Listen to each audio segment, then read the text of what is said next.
Good morning to all.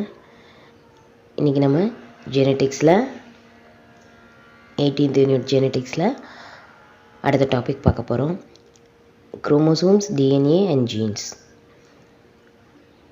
இப்போது chromosome, DNA இது already எல்லோரும் ஓரளவுக்கு தெரிஞ்சுதான் வச்சுருப்போம். டிஎன்ஏங்கும்போதே தெரியும் நமக்கு, அது ஒரு ஹெரிடிட்டி இம்பார்ட்டன்ட் மெட்டீரியல் அப்படின்னு சொல்லலாம். இப்போ பார்த்தீங்கன்னா அது எங்கே எந்த இடத்துல இருக்குது, எப்படி இருக்குன்னு நம்ம பார்க்க போகிறோம். சரிங்களா? The human body is made up of million cells. நம்மளுடைய ஹியூமன் பாடி எடுத்துக்கிட்டோம் அப்படின்னா நம்மளுடைய உச்சந்தலையிலேருந்து உள்ளங்கால் வரைக்கும் எல்லாமே செல்ஸ் தான், மேடப் ஆஃப் செல்ஸ். இப்போ செல்ஸ் எல்லாமே பார்த்திங்க அப்படின்னா பேசிக் உள்ள நியூக்ளியஸ் இருக்கும். சரிங்களா? அந்த நியூக்ளியஸ் தான் அதோட எல்லா வேலைக்கும் மெயின் ஆதாரமே அதுதான். சரிங்களா? ஃபண்டமெண்டலாக என்னென்னு எடுத்துக்கிட்டிங்கன்னா, ஒரு ஃபண்டமெண்டல் யூனிட்னு எடுத்துக்கிட்டிங்க அப்படின்னா அது செல்ஸுக்கு நியூக்ளியஸ் தான். இந்த nucleus of each cell contain thin thread like structure. ஒரு நியூக்ளியஸும் பார்த்திங்க அப்படின்னா தின் த்ரெட் லைக் ஸ்ட்ரக்சர். சரிங்களா? பாருங்கள், செல் நம்ம ஆல்ரெடி எல்லோரும் பார்த்துருப்போம். செல்லோட அந்த ஸ்ட்ரக்சர் ஜென்ரலாக இப்படி இருக்குது. உள்ளே வந்து இம்பார்ட்டண்ட் நியூக்ளியஸ் இருக்குது. சரிங்களா? இதுக்கு மேலே வந்து உங்களுக்கு நிறைய மெட்டீரியல்ஸில் செல்லுலார் மெட்டீரியல்ஸ்லாம் இருக்கும். சரியா? பட் நியூக்ளியஸ் இம்பார்ட்டன்ட், உட்கருன்னு தமிழில் நம்ம சொல்லுவோம். இதுக்குள்ளார அந்த த்ரெட் லைக் ஸ்ட்ரக்சர் அப்படின்னு சொன்னாங்களே, தின் த்ரெட் லைக் ஸ்ட்ரக்சர், தனியாக நியூக்ளியஸ் போடுறோம் பாருங்கள். நியூக்ளியஸ் வந்துட்டு இப்படி ஃபார்ம் ஆகிருக்கும்.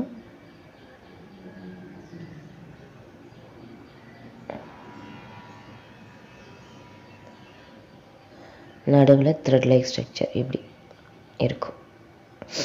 இதை வந்து குரோமாட்டின் ஃபைபர் அப்படின்னு சொல்லுவோம். சரிங்களா? சரி, அது பார்க்கலாம். இப்போ பார்த்தீங்க அப்படின்னா இதுக்குள்ளார இந்த த்ரெட் லைக் ஸ்ட்ரக்சரில் இருக்கு இல்லையா, அதைத்தான் நம்ம என்னென்னு சொல்கிறோம், குரோமோசோம்ஸ் அப்படின்னு சொல்கிறோம்.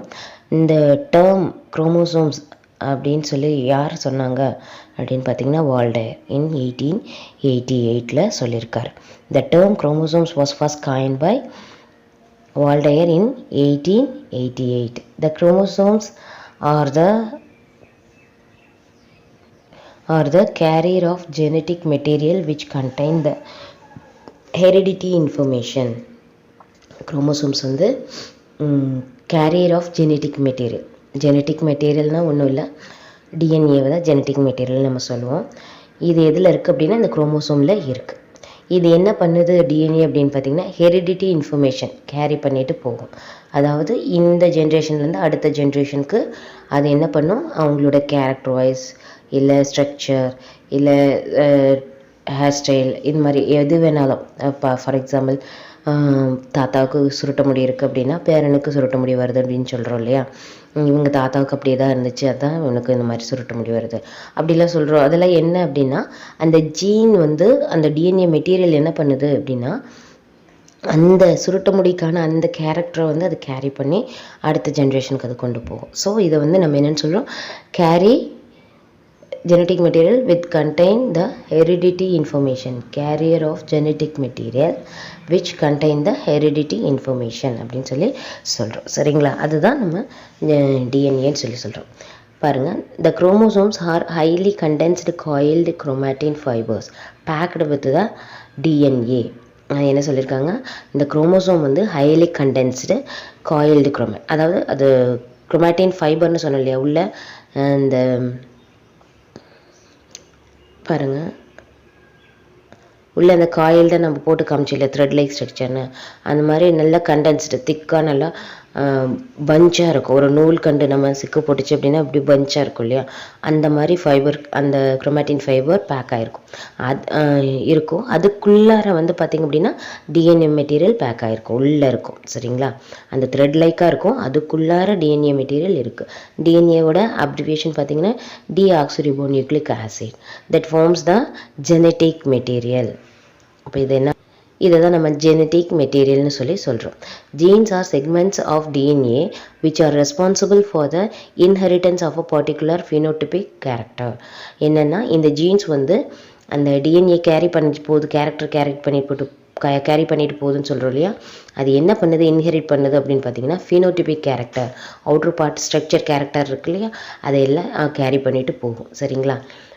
Each gene is present at a specific position on a chromosome called its locus. பார்த்திங்க அப்படின்னா ஒரு ஜீனும் ஒரு பர்டிகுலர் பொசிஷனில் குரோமோசோமில் ஃபிக்ஸ் ஆகிருக்கும். அதை வந்து அந்த இடத்த மட்டும் நம்ம என்னென்னு சொல்கிறோம், லோக்கஸ் அப்படின்னு சொல்கிறோம். பாருங்கள் எப்படின்னு.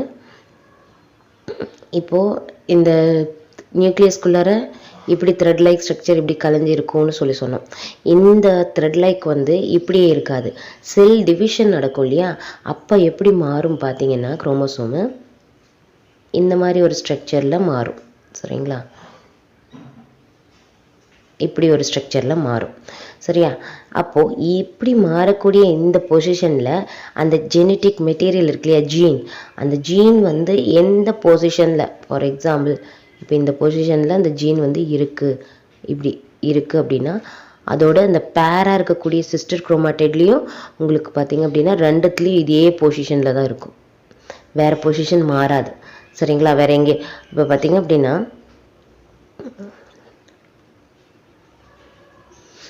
இப்போது குரோமோசோம் வந்து இப்படி இருக்குது,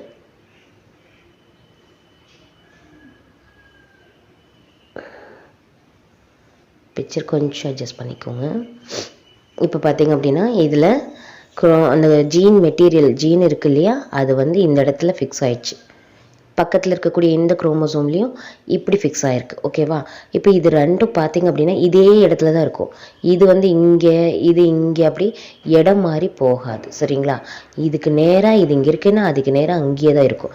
இதே மற்ற குரோமோசோமில் கீழே இருக்குது அப்படின்னா கீழே மட்டும்தான் இருக்கும், கீழே மட்டும்தான் இருக்கும். அப்போது பார்த்தீங்க அப்படின்னா அதோட இடம் வந்து என்ன ஆகுது, சேஞ்ச் ஆகாது. கீழே இருந்துச்சு அப்படின்னா கீழே தான் இருக்கும் பக்கத்துலேயும், மேலே இருந்துச்சு அப்படின்னா மேலே தான் இருக்கும் அப்படியே. சரியா, அப்போது இந்த ஸ்பெசிஃபிக்காக இருக்கக்கூடிய இந்த பொசிஷனுக்கு நம்ம என்ன சொல்கிறோம், லோக்கஸ் அப்படின்னு சொல்கிறோம். என்னன்னு சொல்கிறோம், லோக்கஸ் அப்படின்னு சொல்லிட்டு இந்த பொசிஷனுக்காக தான் அந்த நேம் இருக்குது. ஓகேவா, அப்போ என்ன தெரிஞ்சிச்சா நமக்கு, குரோமோசோமில் அந்த ஜீன் இருக்கக்கூடிய அந்த ஸ்பெசிஃபிக் பொசிஷனை தான் நம்ம லோக்கஸ்னு சொல்கிறோம். During cell division the genetic information present in the genes are passed from one generation to another. சரியா, அப்போது இந்த செல் டிவிஷன் அப்போ என்ன பண்ணுது அப்படின்னா இந்த ஜெனட்டிக் இன்ஃபர்மேஷன் இந்த கேரி பண்ணிட்டு போகுது இல்லையா, அது ஒரு செல்லேருந்து இன்னொரு செல்லுக்கு அப்படியே ட்ரான்ஸ்ஃபர் பண்ணும். அப்படி ட்ரான்ஸ்ஃபர் ஆகி என்ன ஆகுது, செல் டிவிஷன் நடக்கும்போது அந்த கேரக்டர் வைஸ் அது வந்து அது இன்னொரு ஜென்ரேஷனுக்கு வந்து பாஸ் பண்ணும் அப்படின்னு சொல்கிறாங்க. சரிங்களா, ஓகே. இப்போ பாரு, structure of chromosome. Structure of குரோமோசோமில் the chromosomes are thin, long and thread-like structures consisting of two identical strands called sister chromatids. பாருங்க, the chromosome are thin, long and thread-like structures consist of two identical strands called sister chromatids அப்படின்னு சொல்றாங்க. இப்போ chromosome பார்த்தீங்க அப்படின்னா இந்த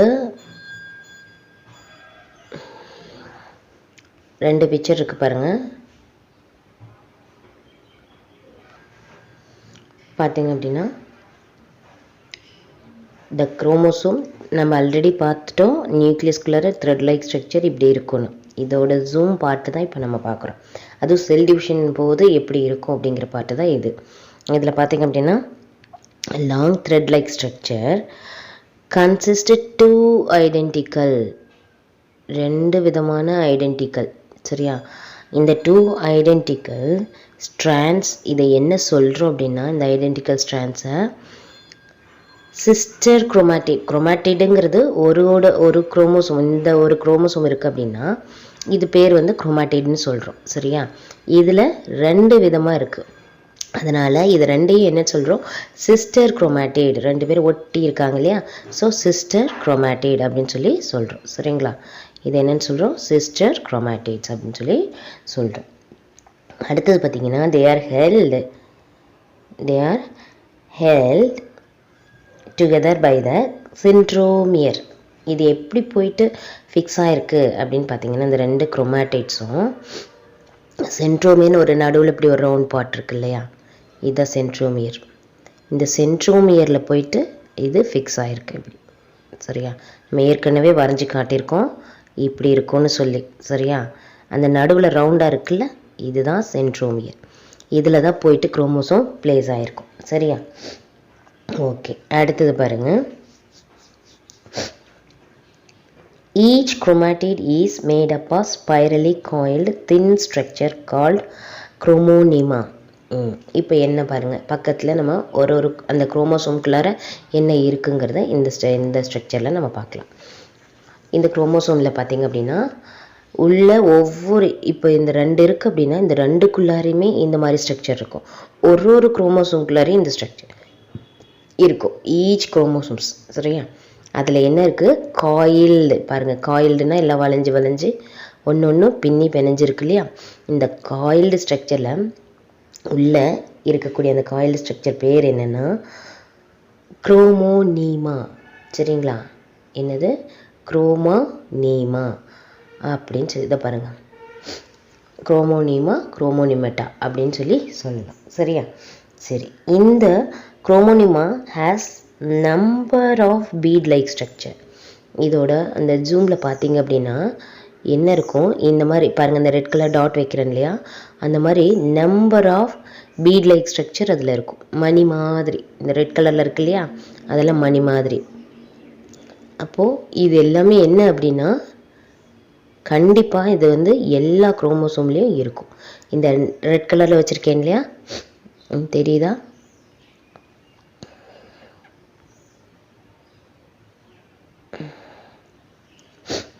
இதில் பாருங்கள்,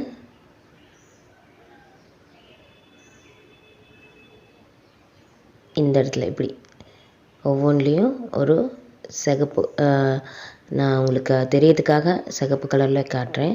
அந்த பீட் லைக் ஸ்ட்ரக்சர் இருக்கும். சரிங்களா, அந்த மணி மாதிரி கோத்திருக்கும். ஃபார் எக்ஸாம்பிள், ஒன்றும் இல்லை, இதை எடுத்து இப்படி விரிச்செல்லாம் பார்க்க முடியாது. நம்ம இந்த நீளமாக இருக்கக்கூடிய அந்த த்ரெட்டை இப்படி தூக்கி பார்த்தீங்க அப்படின்னா மணி இருக்கிற மாதிரியே இருக்கும்னு அவங்க சொல்லுவாங்க. சரிங்களா, சயின்டிஸ்ட்டு சொல்லியிருக்காங்க. ஏன்னா இது அந்தளவுக்கு பீட் லைக் ஸ்ட்ரக்சர், அது மணி மாதிரி, நம்ம பாசி மணியெல்லாம் இருக்கு இல்லையா, அந்த மாதிரி ஒரு அழகான ஒரு ஃபார்மேஷனை கொடுக்கும். சரிங்களா, அப்போது அந்த பீட் லைக் ஸ்ட்ரக்சர் இருக்கும், ஒரு லென்த்து ஃபுல்லாகவே அந்த மாதிரி பீட் லைக் ஸ்ட்ரக்சர் இருக்கும். இதுக்கு பேர் என்ன அப்படின்னா குரோமோமியஸ் அப்படின்னு சொல்லிட்டு பேர். சரியா, இந்த பீட் லைக் ஸ்ட்ரக்சருக்கு பேர் என்ன அப்படின்னா குரோமோமியர் அப்படின்னு பேர். சரிங்களா, சரி. அடுத்தது பாருங்கள், the chromosomes are made up of DNA, RNA. சரியா, குரோமோசோமல் ப்ரோட்டீன்ஸ். இந்த குரோமோசோம் வந்து எதனால் ஆயிருக்கு, என்ன மெட்டீரியல்னால ஆயிருக்கு அப்படின்னு பார்த்தீங்கன்னா DNA, RNA, chromosomal proteins. Chromosomal proteins என்னென்னா ஹிஸ்டோன்ஸு அண்டு நான் ஹிஸ்டோன்ஸ் அப்படின்னு சொல்லுவோம். சரிங்களா, அண்ட் சர்டைன் மெட்டாலிக் அயன்ஸ், இதெல்லாம் சேர்ந்து தான் அந்த இந்த குரோமோசோமையே மேட் பண்ணியிருக்கு. சரியா, என்னென்ன DNA, RNA, chromosomal proteins, histones and நான் ஹிஸ்டோன்ஸ்னு சொல்லலாம். சரிங்களா, அண்ட் சர்டைன் மெட்டாலிக் அயன்ஸும் இதில் இன்வால்வ் ஆகிருக்கு. ஓகேவா, these proteins provide structural support to the chromosome. இந்த ப்ரோட்டீன்ஸ் என்ன பண்ணுது அப்படின்னா குரோமோசோமோட இந்த ஸ்ட்ரக்சர் ஃபார்மேஷனுக்கு யூஸ் ஆகுது. சரிங்களா, இந்த ஸ்ட்ரக்சர் ஃபார்மேஷனுக்காக இந்த குரோமோசோம், அந்த ப்ரோட்டீன்ஸும் டிஎன்ஏ, ஆர்என்ஏ இதெல்லாமே இருக்கு இல்லையா, அதுக்கு யூஸ் ஆகுது. சரியா, புரிஞ்சுதா என்ன சொன்னேன்னு? ஓகே. இப்போது இந்த குரோமோசோமில் இருக்கக்கூடிய ஒரு பார்ட்டை பற்றியும் என்ன நடக்குது அப்படிங்கிறத நம்ம பார்க்கலாம். சரியா, பாருங்கள், the chromosomes are thin, long and thread-like structures consist of 2 identical strands called sister chromatids. They are held together by the centromere. எங்கே இருக்குது சென்ட்ரோமியர், நடுவில் நம்ம அந்த பால் மாதிரி வரைஞ்சி அதுக்கு மேலே வச்சு காமிச்சோம் இல்லையா, அதுதான் centromere. Each chromatid is made up of spirally coiled thin structure called chromonema அப்படின்னு சொல்லியிருக்கோம். அதாவது ஒரு குரோமாட்டிட்ஸ்லேயும் ஒரு ஸ்பைரல் காயில்டு இருக்கும், அதுக்குள்ளே அந்த ஃபார்மேஷனை நம்ம குரோமோனிமான்னு பார்த்தோம். ஒவ்வொரு குரோமோனிமாவிலையும் என்ன இருக்குது, number of bead like structure இருக்கும், மணி மாதிரி இருக்கும், அதுக்கு பேர் குரோமோமியர்னு பேர். லென்த்து ஃபுல்லாகவுமே இருக்கும். சரியா? அந்த குரோமோசோம்ஸ் பார்த்தீங்க அப்படின்னா எதனால் ஆயிருக்குன்னா DNA, RNA, chromosomal proteins, DNA, RNA, chromosomal proteins, histones and non-histones, certain metallic ions. சரியா? இதெல்லாம் வந்து உங்களுக்கு ஒன் வேர்ட் ஆன்சரில் கேட்க வாய்ப்புகள் அதிகம். சரியா? குறித்து வச்சுக்கோங்க. இந்த குரோமோனிமா, குரோமாட்டிடு, சரியா, குரோமோமியர்ஸ் இதெல்லாம் கேட்க வாய்ப்புகள் இருக்குது. சரியா? These proteins provide structural support. இந்த ப்ரோட்டீன்ஸ் எல்லாம் தான் வந்து என்ன பண்ணுது, ஸோ ஒரு குரோமோசோம்க்கு ஒரு ஸ்ட்ரக்சரல் சப்போர்ட்டுக்காக இந்த குரோமோசோம் இந்த ப்ரோட்டீன்ஸு, ஹிஸ்டோன்ஸும் நான் histones, metallic ions, DNA, RNA இதெல்லாம் ரொம்ப ஹெல்ப்ஃபுல்லாக இருக்குது. சரிங்களா? ஓகே, இப்போ நம்ம அதுக்குள்ளே இருக்கக்கூடிய ஒரு பார்ட்ஸையும் நம்ம பார்க்க போகிறோம்.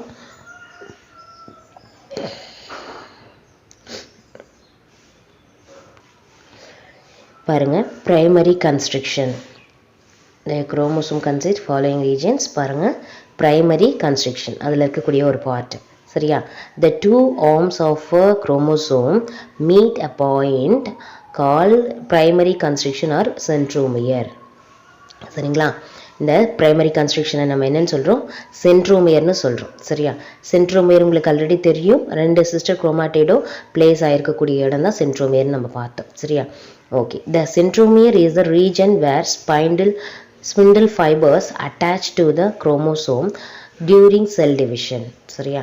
என்ன சொல்கிறாங்க, செல் டிவிஷன் நடக்கும்போது ஸ்பிண்டில் ஃபைபர்ஸ் ஃபார்ம் ஆகி அந்த சென்ட்ரோமியரில் தான் அது வந்து இழுக்கும். சரியா? இப்போ ஆக்சுவலாக என்னென்னா பாருங்கள், குரோமோசோம் நமக்கு தெரியும், சென்ட்ரோமியர் இப்படி இருக்குது, இதுக்கு மேலே குரோமோசோம் வந்து பிளேஸ் ஆகிட்டுருக்கு. சரியா?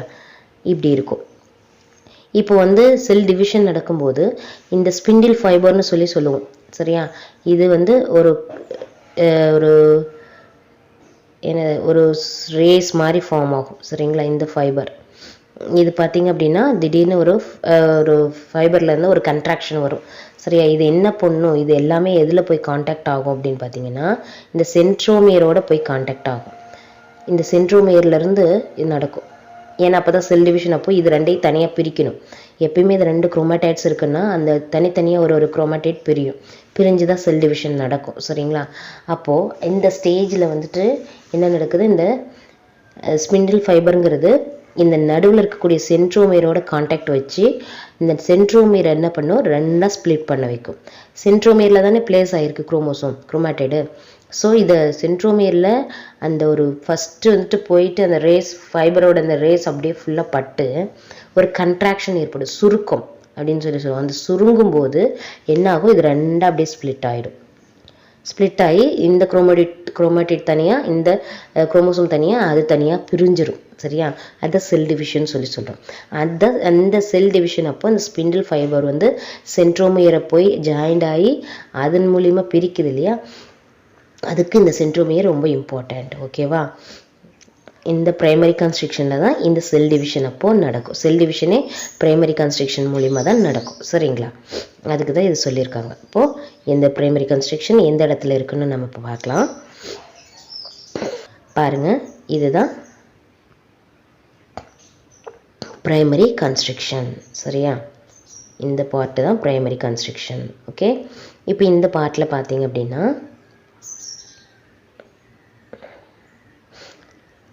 இதை தான் சென்ட்ரோமியர்னு நம்ம சொல்கிறோம். சரியா? ஆல்ரெடி உங்களுக்கு தெரியும் சென்ட்ரோமியர் இப்படி இருக்கும் அப்படின்னு நம்ம சும்மா சிம்பிளாக காமிச்சிருக்கோம். இதை வந்து பிரைமரி கன்ஸ்ட்ரக்ஷன் இந்த பார்ட்டு தான் இந்த மாதிரி இருக்கும். சரியா? இதில் ஸ்பிண்டில் ஃபைபர்னு இருக்கும். இந்த ஸ்பிண்டில் ஃபைபர் செல் டிவிஷன் அப்போ ஒரு கன்ட்ராக்ஷன் ஏற்பட்டு சுருக்கம் ஏற்பட்டு 2ஆக ஸ்ப்ளிட் ஆகும். சரிங்களா? இந்த சென்ட்ரோமியர் அதுக்கு தான். இப்போ இந்த சென்ட்ரோமியர் இன்னொரு வேலை என்ன பண்ணுது அப்படின்னா இந்த ஆர்ம்ஸ் 2, இது ஆர்ம்ஸ்ன்னு சொல்லுவோம். சரிங்களா? இந்த பார்ட்டு குரோமோசோமோட இந்த பார்ட்டையும் நம்ம என்ன சொல்லுவோம், ஆர்ம்ஸ்ன்னு சொல்லுவோம். கரம்னு சொல்லி தமிழில் சொல்லுவோம். சரிங்களா? சின்ன குட்டைக்கரம், நெட்டைக்கரம்னு சொல்லிட்டு சொல்லுவாங்க தமிழில். சரிங்களா? இப்போ இந்த குரோமோசோமோ இந்த 2 ஆர்ம்ஸையும் பிரிக்கக்கூடிய ஒரு வேலை செய்கிறது எது அப்படின்னு பார்த்தீங்கன்னா இந்த சென்ட்ரோமியர் தான், அதாவது பிரைமரி கன்ஸ்ட்ரக்ஷன். சரிங்களா? இந்த பிரைமரி கன்ஸ்ட்ரக்ஷன் பார்த்தீங்க அப்படின்னா மோஸ்ட்லி அடிக்கடி ஏற்படும். பிகாஸ் செல் டிவிஷன் நடந்துகிட்டே இருக்கு இல்லையா, அந்த செல் டிவிஷனுக்கு இது ரொம்ப இம்பார்ட்டன்ட் சொல்லி தெரிஞ்சுக்கிட்டோம். அதனால் கம்பல்சரி என்ன ஆகும், கண்டினியூஸாக சில சமயங்களில் அந்த செல் டிவிஷன் நடக்க கண்டினியூஸாக வந்துக்கிட்டே இருக்கும் இந்த பிரைமரி கன்ஸ்ட்ரக்ஷன். சரிங்களா? இதுதான் இதில் இருக்கக்கூடிய ஒரு மெயின் பார்ட். ஓகேவா?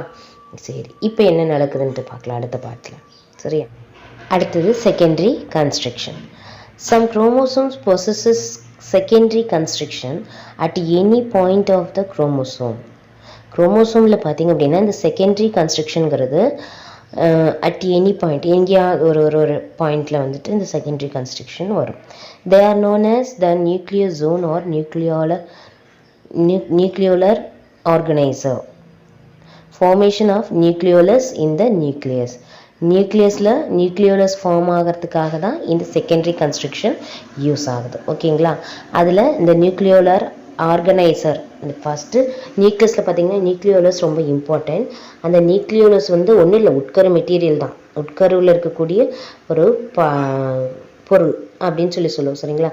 நியூக்ளியோலஸ்ங்கிறது அது வந்து எதுக்கு, அந்த நியூக்ளியோலஸ் ஃபார்ம் ஆகிறதுக்காக இந்த செகண்டரி கன்ஸ்ட்ரக்ஷன், குரோமோசோமில் இருக்கக்கூடிய இந்த செகண்டரி கன்ஸ்ட்ரக்ஷன் யூஸ் ஆகும். அதாவது இரண்டாம் நிலை சுருக்கம்னு சொல்லுவோம். சரிங்களா? இது எந்த இடத்துல இருக்குது அப்படிங்கிறது இப்போ பார்க்கலாம் நம்ம.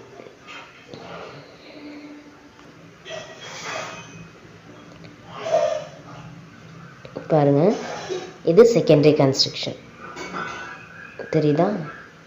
இது செகண்டரி கன்ஸ்ட்ரக்ஷன். இது பார்த்திங்க அப்படின்னா இது ரேராக தான் இந்த ஃபார்மேஷனில் இருக்கும். சரிங்களா? ஏதாவது ஒரு பாயிண்டில் தான் இந்த செகண்டரி கன்ஸ்ட்ரக்ஷன்றது இருக்கும். இது எதுக்காக, நியூக்ளியோலஸ் ஃபார்ம் ஆகிறதுக்கு இது ரொம்ப ரொம்ப இம்பார்ட்டண்ட்டாக இருக்குது. சரிங்களா? அடுத்தது பார்க்கலாம். அடுத்த பாயிண்ட் பார்த்திங்க அப்படின்னா டீலோமியர். இப்போ டீலோமியர் அப்படிங்கிறது என்னென்னா, the end of the chromosome is called telomere. Each extremity of the chromosome has a polarity and prevents it from joining the adjacent chromosome. It maintains and provides stability to the chromosomes. இது என்ன பண்ணுது அப்படின்னா, இந்த polarity அப்படிங்கிறது என்னென்னா துருவ முனைப்புன்னு சொல்லி தமிழில் சொல்லுவோம். சரிங்களா? இது எதுக்காக இது யூஸ் ஆகுது அப்படின்னு பார்த்தீங்கன்னா, இந்த டீலோமியருங்கிறது எண்டிங் பாயிண்ட், அதாவது குரோமோசோமோட எண்டிங் பாயிண்ட். பாருங்கள் எப்படி இருக்குன்னு சொல்கிறேன். இப்படி இருக்கு இல்லையா குரோமோசோம், இந்த குரோமோசோட இந்த எண்டிங் பாயிண்ட் இருக்கு இல்லையா இதில், அதே மாதிரி கீழே இருக்கக்கூடியது இது. சரியா? இந்த எண்டிங் பாயிண்ட், அந்த நுனின்னு சொல்கிறோம் இல்லையா, அதை வந்து நம்ம டீலோமியர்னு சொல்கிறோம். அது எதுக்கு யூஸ் ஆகுது அப்படின்னா, in each extremity of the chromosome has a polarity. சரியா? அதாவது ஒன்னொன்றும் அதோட தனித்துவம்னு சொல்லுவோம். இந்த குரோமோசோம் இருக்குது, சென்ட்ரோமியரோட அட்டாச் ஆகிருக்கும். பட் இதுவும் அட்டாச் ஆகிருக்காது. ரெண்டு குரோமோசோமும் என்றைக்கும் அட்டாச் ஆகாது. சரியா? இதோட கேரக்டர் வைஸ் இது அப்படியே தனியாக இருக்கும், இதோட கேரக்டர் வைஸ் இது தனியாக இருக்கும். இது என்றைக்குமே மிங்கிள் ஆகக்கூடாது, சேரக்கூடாதுங்கிறது ஒரு ரெஸ்ட்ரிக்ஷன். ஓகேவா? அதனால் அதை சேர விடாமல் பார்க்குறதுக்கு அந்த டீலோமியர் இந்த பாயிண்ட் வந்து ரொம்ப இம்பார்ட்டன்ட். இதில் வந்து ஒரு இந்த பொலாரிட்டி, அந்த துருவம், ஃபார் எக்ஸாம்பிள் மேக்னெட்டில் வந்துட்டு நார்த்து சவுத் சொல்கிறோம் இல்லையா, நார்த்தும் சவுத்தும் சேரும். பட் நார்த்து என்ன ஆகும், தன்னை சேராது, விளக்கிக்கும் இல்லையா. அந்த மாதிரி ஒரு பொலாரிட்டியை ஃபார்ம் பண்ண வேண்டியது இந்த டீலோமியரோட வேலை. இது என்ன பண்ணும், ரெண்டு குரோமோசோமும் ஜாயிண்டாக ஒட்டிக்காமல் இருக்கிறதுக்கு இது யூஸ் ஆகுது. சரிங்களா? அப்போது ஒட்டிக்காமல் இருக்குது அப்படின்னா என்ன காரணம், அந்த டீலோமியர் வந்து ஹெல்ப் பண்ணுது. ஏன் அப்படின்னா, அந்த இப்போ ரெண்டு குரோமோசோம் இருக்குது, ஒரு இதில் பார்த்திங்க அப்படின்னா ரெண்டு குரோமோசோம் ஜாயிண்ட் ஆகிருக்கு. ஓகேவா? அந்த சென்ட்ரோமியரோட ஜாயிண்ட் ஆகிருக்குமே ஒழிஞ்சு தனித்தனியாக இருக்கும். ஒரு குரோமோசோமுக்கு ஒரு கேரக்டர் கேரி பண்ணும். அப்படிங்கும்போது இதோட ஸ்டெபிலிட்டி அது அப்படியே இருக்கும், இந்த குரோமோசோம் இதோட ஸ்டெபிலிட்டியோட இருக்கும். சரிங்களா? புரியுதா நான் என்ன சொல்கிறேன்ட்டு? ரெண்டு குரோமோசோமும் ஒன்னோட ஒன்று அதாவது ஜாயிண்ட் ஆகாது, ஒட்டிக்காமல் இருக்கிறதுக்கு தான் இந்த டீலோமியருங்கிறது யூஸ் ஆகுது. சரிங்களா? அதுக்கு தான் டீலோமியர் யூஸ் ஆகுது, ரொம்ப இம்பார்ட்டன்ட். ஸோ டீலோமியருங்கிறது எங்கே இருக்குன்னு நம்ம பிக்சரில் பார்க்கலாம். இப்போ பாருங்க, இப்போ இதுதான் டீலோமியர் எண்டிங் பாயிண்ட். ஓகேவா? இதுதான் எண்டு. டீலோனாவே என்னென்னா எண்டுன்னு அர்த்தம். சரிங்களா? டீலோ அப்படிங்கிறது என்னென்னா எண்டு, டீலோனா. சரியா? இது பாருங்கள், இதுலேயும் சொல்கிறேன், இதுதான் டீலோமியர். ஓகேவா? இந்த டீலோமியர் என்ன பண்ணுது, இந்த 2 குரோமோசோம் பாருங்கள் எப்படி இது 2 தனியாக இருக்கு இல்லையா, சேராமல் இருக்குது, ஒட்டிக்காமல் இருக்கு இல்லையா, அதுதான் அந்த வேலையை பார்க்கறது இந்த டீலோமியர். சரிங்களா? அதாவது ஒட்டிக்கக்கூடாதுன்னா இப்படி வந்து நீங்கள் வரையும் போது இப்படி வரையக்கூடாது, தப்பு. இந்த மாதிரி ஒட்டக்கூடாது. சரியா? ஒட்டாமல் இருக்கணுங்கிறது தான் இந்த குரோமோசோமோட நியதி. பிகாஸ் அதோட இதனுடைய கேரக்டர் ஒரு மாதிரி இருக்கும், இதனுடைய கேரக்டர். அப்போ இதை வந்து அந்த தனித்துவத்தை காட்டணும். சரியா? அதுக்காக தான் இது இருக்குது. ஓகேவா? அதனால இந்த டீலோமியர் என்ன பண்ணுது, அந்த எண்டிங் பாயிண்ட் வந்து எப்பயுமே இது ரெண்டையும் ஒன்று சேர விடாது. ஓகேவா? பட் சென்ட்ரோமியரில் அட்டாச் ஆகிருக்குமே ஒழிஞ்சு பாருங்கள், அட்டாச் ஆகிருக்கு, தனித்தனியாக தான் அட்டாச் ஆகிருக்கு, ஒன்றா சேரலை. பார்த்தீங்களா? அந்த மாதிரி இருக்கிறதுக்கு தான் இந்த டீலோமியர் யூஸ் ஆகுது. சரியா? அப்போது அதோட தனித்துவத்தை, ஒரு குரோமோசோம் இருக்குன்னா அதனுடைய தனித்துவத்தை காட்டுறதுக்கு தான் இந்த டீலோமியர் யூஸ் ஆகுது. பொலாரிட்டி இருக்குது அப்படின்னு சொல்லி சொல்கிறாங்க. ஓகேவா? புரிஞ்சிச்சா? சேட்டிலைட்னா என்ன அப்படின்னு பார்க்கலாம். மேலே எல்லாரும் அனுப்புகிறாங்களே சேட்டிலைட் அதுவா அப்படின்னா இல்லை, இது வந்து குரோமோசோமில் இருக்கக்கூடிய ஒரு satellite. Some of the chromosomes have an elongated knob-like structure, appendage, at one end of the chromosome known as satellite. The chromosomes with satellites are called as the SAT chromosomes. சரியா? என்ன சொல்கிறாங்க அப்படின்னா, ஒரு சில chromosomes, some of the chromosomes have an elongated knob-like structure. பார்த்திங்க அப்படின்னா என்ன ஆகும், அந்த ஸ்ட்ரக்சர் எப்படி இருக்குன்னா இப்படி எலாங்கேட்டட், இப்படி வந்து knob-like structure.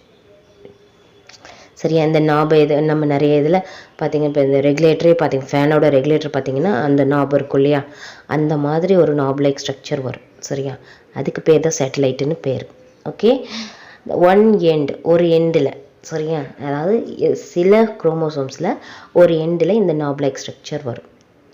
எப்படி செகண்டரி கன்ஸ்ட்ரக்ஷன் ரேராக வருதோ அதே மாதிரி இந்த சேட்டலைட்டும் ரேராக வரும். ஓகேங்களா? புரியுதா? இப்போ பார்த்தீங்க அப்படின்னா இந்த chromosome with satellites are called, இந்த knob-like ஸ்ட்ரக்சர்ஸ் ஒன்றும் இல்லையா, அது இருக்கக்கூடிய அந்த சேட்டிலைட் இருக்கக்கூடிய குரோமோசோமை சாட் குரோமோசோம்ஸ்னு சொல்லுவோம். அதுவும் ரேர் தான். சரிங்களா? குரோமோசோம்ஸில் செகண்டரி கன்ஸ்ட்ரக்ஷனும் அண்ட் சேட்டிலைட்டும் பார்த்திங்க அப்படின்னா ரேர். ஓகேவா? அதனால் அதை நல்லா நீங்கள் ஒரு ஞாபகம் வச்சுக்கிறதுக்கு எஸ்எஸ்ஆர் சொல்லிக்கலாம். எஸ்எஸ்ஆர் அப்படின்னா secondary construction and satellite is rare. ஓகேவா? அப்படி நீங்கள் சொல்லிக்கலாம். ஓகே, இப்போது நம்ம குரோமோசோம் ஸ்ட்ரக்சரை பார்க்கலாம். பாருங்கள், சேட்டிலைட், இதான் சேட்டிலைட். இந்த knob-like ஸ்ட்ரக்சர் பாருங்கள், ஒரு இது பிடிச்சி நம்ம திருப்ப ஒன்றும் இல்லை, சில டோர்லாம் பார்த்திங்கன்னா நல்லா உருண்டையாக பிடிமானம் எப்படி இருக்கும் உங்களுக்கு, அந்த கைப்பிடி நம்ம கைப்பிடி மாதிரி இருக்காது, நார்மலாக உருண்டையாக இருக்கிற மாதிரி இருக்குது, அப்படி திருவனம்னா ஓப்பன் ஆகிற மாதிரி இருக்கும் இல்லையா, அந்த மாதிரி ஒரு ஸ்ட்ரக்சர் இது. சரியா? இது வந்து ரேர், செகண்டரி கன்ஸ்ட்ரக்ஷனும் ரேர், சேட்டிலைட்டும் ரேர். ஓகேவா? கண்டினியூஸாக வராது, ப்ரைமரி கன்ஸ்ட்ரக்ஷன் மட்டும்தான் இருந்துக்கிட்டே இருக்கும். ஏன்னா அது செல் டிவிஷனுக்கு யூஸ் ஆகிறதுனால, அடிக்கடி செல் டிவிஷன் நடக்கிறதுனால அந்த ப்ரைமரி கன்ஸ்ட்ரக்ஷன் யூஸ் ஆகுது. பட் செகண்டரி கன்ஸ்ட்ரக்ஷனும் சேட்டிலைட்டும் ரேராக தான் வரும். சரிங்களா? புரிஞ்சிச்சா? இதுதான் குரோமோசோமோட ஸ்ட்ரக்சர். ஓகே, குரோமோசோம் ஸ்ட்ரக்சரில் என்னென்ன பார்த்துட்டோம்? ப்ரைமரி கன்ஸ்ட்ரக்ஷன் பார்த்தோம், அதுதான் நம்ம என்னென்னு சொல்கிறோம், சென்ட்ரோமியர்னு சொல்கிறோன்னு பார்த்தோம். ப்ரைமரி கன்ஸ்ட்ரக்ஷன் வந்து செல் டிவிஷனுக்கு யூஸ் ஆகுதுன்னு பார்த்தோம். அண்ட் தென் செகண்டரி கன்ஸ்ட்ரக்ஷனும் பார்த்துருக்கோம், அது ரேராக தான் வரும். ப்ரைமரி கன்ஸ்ட்ரக்ஷன் வந்து கண்டினியூவாக இருந்துகிட்ருக்கும். அடுத்தது என்னென்னு பார்த்தோம், டீலோமியர்னா என்னென்னு பார்த்தோம். டீலோமியருங்கிறது என்னென்னா எண்ட் ஆஃப் த குரோமோசோம், குரோமோசோமோட எண்டிங் பாயிண்ட்டு நம்ம டீலோமியர்னு சொல்கிறோம். இப்போ இந்த டீலோமியர் எதுக்கு யூஸ் ஆகுதுன்னா, ஒரு பொலாரிட்டி மாதிரி இந்த 2 குரோமோசோம் சென்ட்ரோமியரில் அட்டாச் ஆகிருக்கக்கூடிய 2 குரோமோசோமையும் ஜாயிண்ட் ஆக விடாமல் தடுக்கிறது தான் இந்த டீலோமியரோட வேலை. அடுத்தது பார்த்திங்க அப்படின்னா, அது எதுக்காக அப்படி செய்யுது அப்படின்னா, அந்த ஒவ்வொரு குரோமோசோமும் அதோட கேரக்டர் வைஸ் அதோட ஸ்டெபிலிட்டி அப்படியே இருக்கணும், தனித்துவம் இருக்கணும் அப்படிங்கிறதுக்காக இந்த டீலோமியர் வந்து வேலை செய்யுது. அடுத்தது பார்த்திங்க அப்படின்னா சேட்டிலைட் பார்த்தோம். சேட்டிலைட்னா என்ன? ஒரு knob-like ஸ்ட்ரக்சர். இது வந்து ரொம்ப ரேராக, குரோமோசோமில் ரொம்ப ரேரான பார்ட்டாக தான் இருக்கும் இந்த செகண்டரி கன்ஸ்ட்ரக்ஷனும் அதுவும். ஸோ அதனால் நம்ம அது என்னென்னு சொல்கிறோம், எஸ்எஸ்ஆர்னு ஒரு ஞாபகத்துக்காக சொல்கிறோம், எஸ்எஸ்ஆர் அப்படின்னு சொல்லிட்டு வச்சுக்கலாம். சரிங்களா? அடுத்து இப்போ நம்ம பார்க்க போகிறது டூ யூ நோவில் என்ன சொல்லியிருக்காங்கன்னு பார்க்கலாம். பாருங்கள், do you know telomeres act as aging clock in every cell. aging clockனா இந்த செல் வந்து டிவைட் ஆகிற டைமிங், அந்த செல் டெட் ஆகிற டைமிங், இதெல்லாம் இருக்கு இல்லையா, அதை வந்து ஃபிக்ஸ் பண்ணக்கூடியது டீலோமியரோட வேலை. Telomeres are protective sequences of nucleotides found in chromosomes. As a cell divides every time, they become shorter. Telomeres get too short to do their job, causing our cells to age. இப்போ telomere பார்த்தீங்க அப்படின்னா, குரோமோசோமில் இருக்கக்கூடிய அந்த nucleotide இருக்கு இல்லையா, நியூக்ளியோடைடோட அந்த continuation, ஒவ்வொரு டைமும் செல் வந்து டிவிஷன் ஆகும்போது அது சுருங்கி அந்த கன்ஸ்ட்ரக்ஷன் நடக்குது இல்லையா, ப்ரைமரி கன்ஸ்ட்ரக்ஷன் பார்த்தோம், செகண்டரி கன்ஸ்ட்ரக்ஷன், இந்த கன்ஸ்ட்ரக்ஷன் நடந்து தானே செல் டிவிஷன் நடக்குது. அப்போ அது குறுகி குறுகி அது திருப்பி வரும்போது அந்த டைமில் அந்த டீலோமியர் என்ன பண்ணும் அப்படின்னா, அந்த இறுக்கம் அடைஞ்சு அந்த சுருக்கம் அடையுது இல்லையா, அந்த வேலையை செய்ய முடியாத அளவுக்கு ஒரு செல் இருக்குது அப்படின்னா அது வந்து வயசாகிடுச்சுன்னு அர்த்தம். சரியா, அந்த மாதிரி இருக்கக்கூடிய செல்ஸ் வந்து அது வந்து ஒர்க்குக்கு யூஸ் ஆகாது அப்படிங்கிறத தள்ளி வைக்கிறதுக்கான வேலை தான் இந்த டீலோமியர் வந்து செய்யுது. புரியுது நான் என்ன சொல்கிறேன்ட்டு? அதாவது telomeres act as ageing clock in every செல் அப்படின்னு பார்த்தோம்னா, ஏஜிங் கிளாக்னா ஒன்றும் இல்லை, வயசாகிடுச்சு அந்த செல் வந்து வேலை செய்யாது அப்படிங்கிறத சொல்கிறதுக்கானது தான் ஏஜிங் கிளாக் அப்படின்னு சொல்கிறோம். சரிங்களா, இந்த ஏஜிங் கிளாக் வந்து இந்த டீலோமியர் அந்த செல் டிவிஷன் நடக்கும்போது இந்த செல்லில் வந்து அந்த கன்ட்ராக்ஷன் நடக்குது, அந்த கன்ட்ராக்ஷனுக்கு அந்த செல்லால் பண்ண முடியாது, அந்த இந்த ப்ரைமரி கன்ஸ்ட்ரக்ஷன் நடக்குது அப்படின்னா அந்த இடத்துல வந்து அது சுருக்கம் அடைய முடியாது, அந்த செல்லு விரிவடைய முடியாது அப்படின்னா அப்போது அது வந்து என்ன ஆயிடுச்சு, அதுக்கு வயசாயிடுச்சு, அதனால அந்த வேலையை செய்ய முடியாதுன்னு அர்த்தம். அந்த ஒரு முதுமை அடைஞ்சிருச்சு அந்த செல்லு அப்படிங்கிறத சொல்லி அதை வந்து வெளியில் தள்ளுறதுக்கான அந்த வேலையை செய்கிறது தான் டீலோமியரோட வேலை. புரியுதுங்களா? டீலோமியருக்கு எதுக்காக சொல்லியிருக்காங்க அப்படின்னு, ஒன்று நம்ம ஏற்கனவே பார்த்தோம், டீலோமியர் வந்து எண்டில் இருக்கும், அது 2 குரோமோசோமையும் ஜாயிண்ட் ஆக விடாமல் தடுக்கும். அதே மாதிரி இன்னொன்று என்ன பண்ணும், இந்த செல் வந்து செல்லுக்கு வயசாயிடுச்சு, செல் டெட் நடக்கும்னு எல்லாத்துக்கும் தெரியும். செல் டெட் நடந்தால் தான் நம்ம வந்து வளர்ச்சி அடைகிறோம் அப்படின்னு அர்த்தம். செல் வந்து பர்டிகுலர் செல்லு வந்து டெட் ஆகணும், நியூ செல் வந்து அரைஸ் ஆகணும். சரியா, இதுதான் இதனுடைய மெயின். நம்ம உடம்பு பார்ட் வந்து வளருது, குழந்தையிலேருந்து நம்ம வளர்கிறோம், இறக்குறோம், சாகிற வரைக்கும் நமக்கு வந்து ஒவ்வொரு சேஞ்சஸ் நடந்துகிட்டே இருக்குது நம்ம உடம்புல. அப்படிங்கும்போது அது எல்லாமே எதனுடைய அடிப்படையில், செல் வந்து பழைய ஓல்டு செல் வந்து டெட் ஆகிட்டு நியூ செல் வந்து அரைஸ் ஆகிட்டே இருக்கணும். அப்படி இருந்தால் தான் நம்மளோட ஒவ்வொரு பாடியிலையும் சேஞ்சஸ் நடந்துக்கிட்டே இருக்கும். சரியா, ஆர்கன்ஸ்லேயும். அந்த செல் டிவிஷன் அப்போது இந்த செல் வந்து டெட் ஆகக்கூடிய அந்த செல்லுக்கு வந்து வயசாகிடுச்சு, இது வந்து செல் டிவிஷனில் கலந்துக்க முடியாது அப்படிங்கிற அந்த ஒரு சுச்சுவேஷன் வருது இல்லையா, அதை வந்து சொல்லக்கூடியது தான் இந்த டீலோமியரோட வேலை. புரிஞ்சிருச்சா நான் என்ன சொன்னேன்னா? ஓகேம்மா, இப்போ வந்து கிளாஸ் முடிஞ்சது. நெக்ஸ்ட் டாபிக் நெக்ஸ்ட் கிளாஸில் நம்ம பார்க்கலாம். தேங்க்யூ.